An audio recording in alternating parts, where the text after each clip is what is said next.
Imagine driving down a deserted road on a crisp yet pleasant December night, the satisfaction of a delightful dinner still lingering. The only sound is the gentle hum of your car's engine, music, and friendly conversation.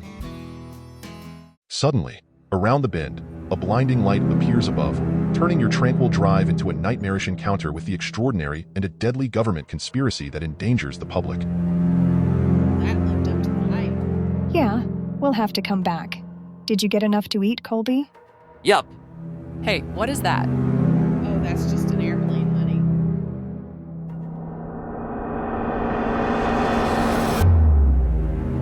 Prepare to be captivated by the darkest corners of human nature. On Something Wicked, we delve into the chilling realities of real-life villains, unsolved murders, and the most sinister aspects of the human condition. Get ready to be awed as we uncover the truth and seek justice for the voiceless.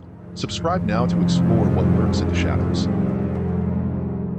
Welcome back to our channel. Today, we continue our exploration with the second installment of the series, UFO Injuries. If you missed the first part, be sure to catch up. Now, let's travel back to a fateful evening in 1980 along a lonely road in East Texas, where a mysterious encounter forever changed the lives of 3 individuals. On the evening of December 29, 1980, Betty Cash, age 51, Vickie Landrum, age 57, and Vickie's grandson Colby Landrum, age 7, were driving home to Dayton, Texas in Cash's Oldsmobile Cutlass after dining out. They said that, about 9 p.m., while driving on an isolated two-lane road in dense woods, they saw a light above some trees and that they first thought it was an airplane approaching Houston Intercontinental Airport, about 35 miles, 56 kilometers away, and gave it little notice even though the brief interlude would soon have profound effects on them. Colby was the first one to notice there was something curious about the distant, traveling light. A few minutes later along the winding roads, the trio saw what they believed to be the same light as before, but it was now much closer and brighter. What they saw next was beyond their wildest imaginations. A massive, diamond-shaped object revealed itself hovering just above the road. It expelled flames and radiated unbearable heat. Fear and awe gripped them as they realized this was no ordinary aircraft. They said that it came from a huge, diamond-shaped object, which hovered at about treetop level. Landrum told Cash to stop the car, fearing they would be burned if they got closer. Cash felt a surge of anxiety and contemplated turning the car around. However, she dismissed the idea, fearing the narrow road and the muddy shoulders, softened by the evening's rain, would trap the car. Even though the strange object radiated heat, Betty and Vickie stepped out of the car to get a closer look, while young Colby cowered in the back seat.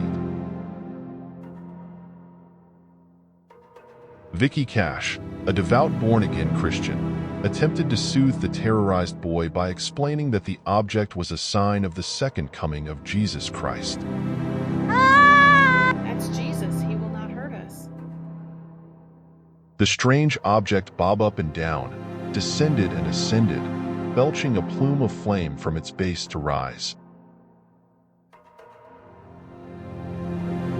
Landrum said she quickly returned to the car to comfort her grandson. Cash remained outside, mesmerized by the bizarre sight. As Jerome Clark, an American writer and notable ufologist, wrote, he added, the object, intensely bright and a dull metallic silver, was shaped like a huge, upright diamond, about the size of the Dayton Water Tower, with its top and bottom cut off so that they were flat rather than pointed. Small blue lights ringed the center, and periodically over the next few minutes flames shot out of the bottom, flaring outward to create the effect of a large cone. Every time the fire dissipated, the UFO floated a few feet downward toward the road. But when the flames blasted out again, the object rose about the same distance. They said the heat was strong enough to make the car's metal body painful to the touch. Cash said she had to use her coat to protect her hand from being burned by the door handle when she got back in the car. Everyone in the car watched with growing anxiety as the unsteady craft bobbed towards them, propelled by sporadic bursts of flame. Just when it seemed like they were going to be cooked within the car, the craft changed course. They caught their breath and murmured a prayer as they watched the oddity ascend away and over the trees. Soon a group of about 23 helicopters approached and surrounded it in tight formation. They later identified some of them as Boeing CH-47 Chinooks used by military forces. These crafts had United States Air Force markings. As the helicopters escorted the UFO into the night, Cash claimed she could start her car. From first sighting the object to its departure, they said the encounter lasted about 20 minutes. Based on descriptions given in John Schuessler's book about the incident, it appears that they were southbound on Texas State Highway FM 1485/2100 when they claimed to have seen the object. The initial location of the reported object, based on the same descriptions, was just south of Inland Road, approximately at 30.0926 degrees north, 95.1109 degrees west. However, as published in Skeptical Inquirer, Robert Schaefer has concluded that despite media reports to the contrary, neither Cash, nor Landrum, nor Schuessler had any idea of precisely where this incident actually took place. The witnesses claim that after the UFO and helicopters left, Cash took the Landrums home, then retired for the evening. That night, they reportedly all experienced similar symptoms, though Cash to a greater degree.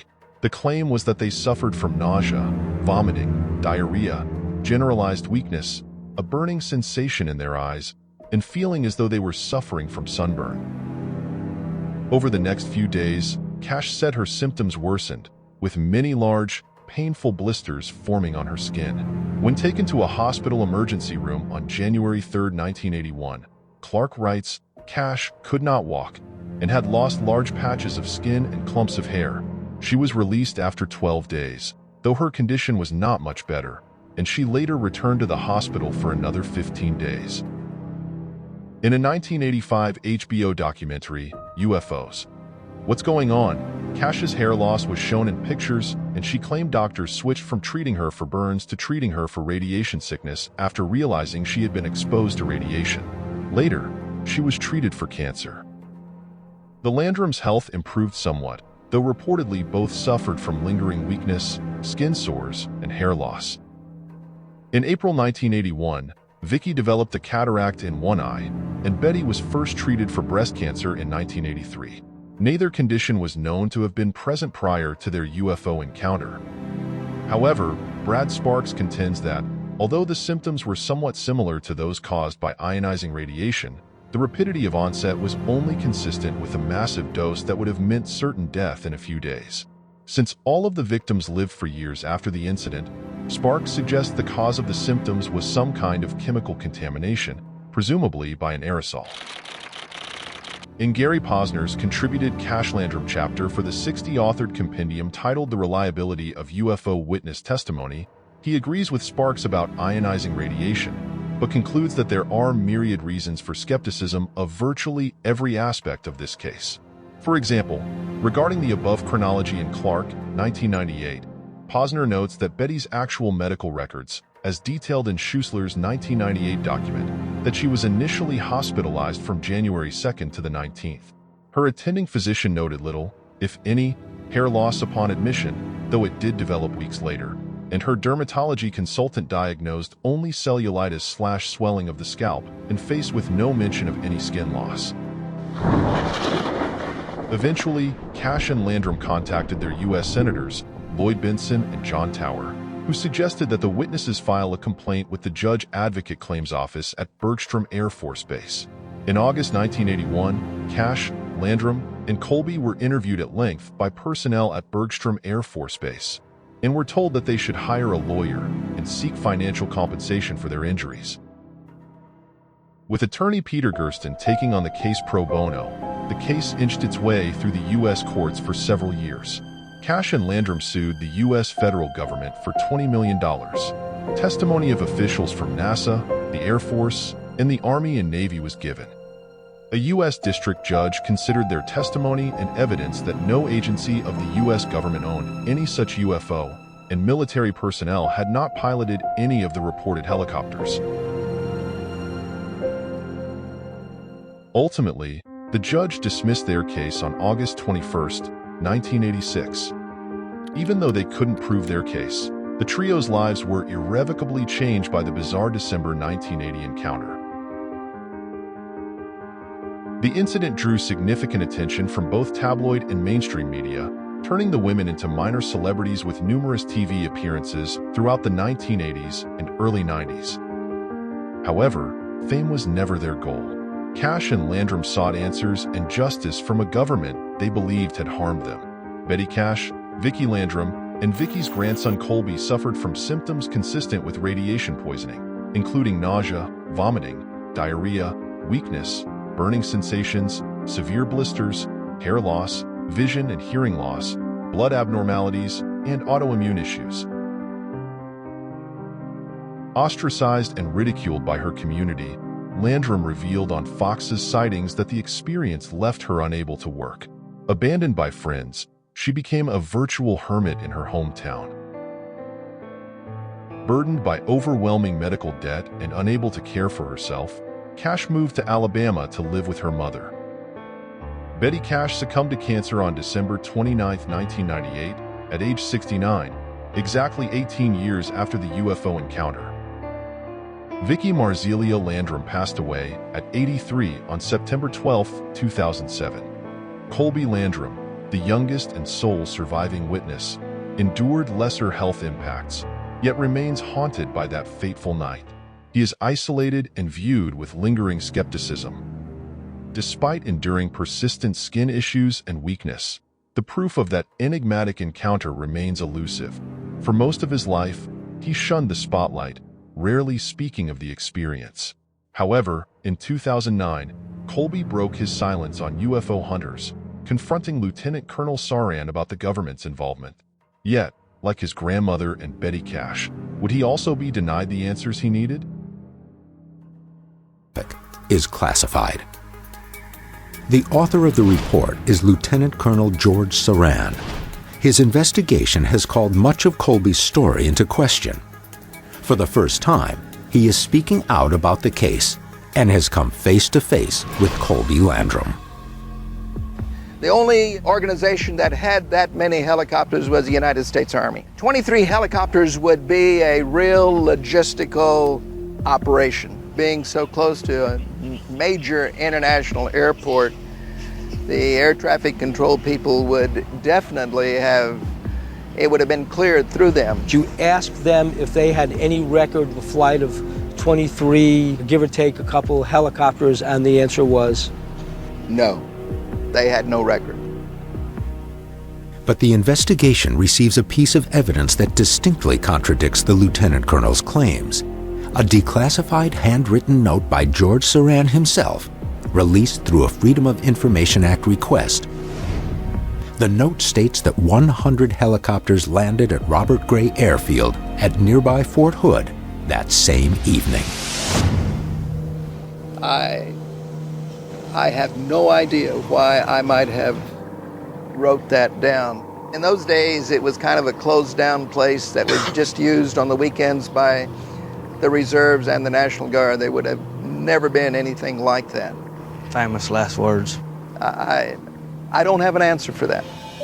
But what about the helicopter pilot Colby and Vickie spoke to, who claimed that he was on patrol in the area that night? Lieutenant Colonel Saran's report details the encounter. Quote, Ms. Landrum heard him to say that he was flying the evening of the incident. When pressed for more details, the pilot responded that he was prohibited from adding more information because of national security. I guess my question is, why come out and actually tell us that he was dispatched to that area, and then after he found out that we were actually the victims that had the encounter out there, retract his statement? I just find that very hard to believe. I don't have an answer for that. Something definitely happened here in Huffman, Texas on December 29, 1980. Whether it was above your command, below it, something definitely happened. And I'm not trying to be hard towards you, but you're the only one that I've ever had a chance to talk to involving our government. Or has your commanding officers ever come up to you and say, okay, that's enough, that's all we can do on this? Absolutely not. Never was I told that this is hush hush, off limits, and play this way or that way, or don't play it at all. Colby is still haunted. In 2013, he gave his first in-depth interview on podcast UFO, recounting the encounter and expressing frustration with the government's denials. He also shared chilling details about the aftermath, recalling visits from unidentified individuals who tested them for radiation. Colby said, "I was told to be careful because somebody could scoop me up and take me away." According to Texas Monthly, to this day, there is no conclusive explanation of the night's events. UFO investigator Peter Brooksmith writes, to ufologists, the case is perhaps the most baffling and frustrating of modern times. For what started with solid evidence for a notoriously elusive phenomenon petered out in a maze of dead ends, denials, and perhaps even official deviousness. So, what do you think happened? Was this event a scam for a payday? Write your comments below, like, share, and subscribe. Thanks for tuning in.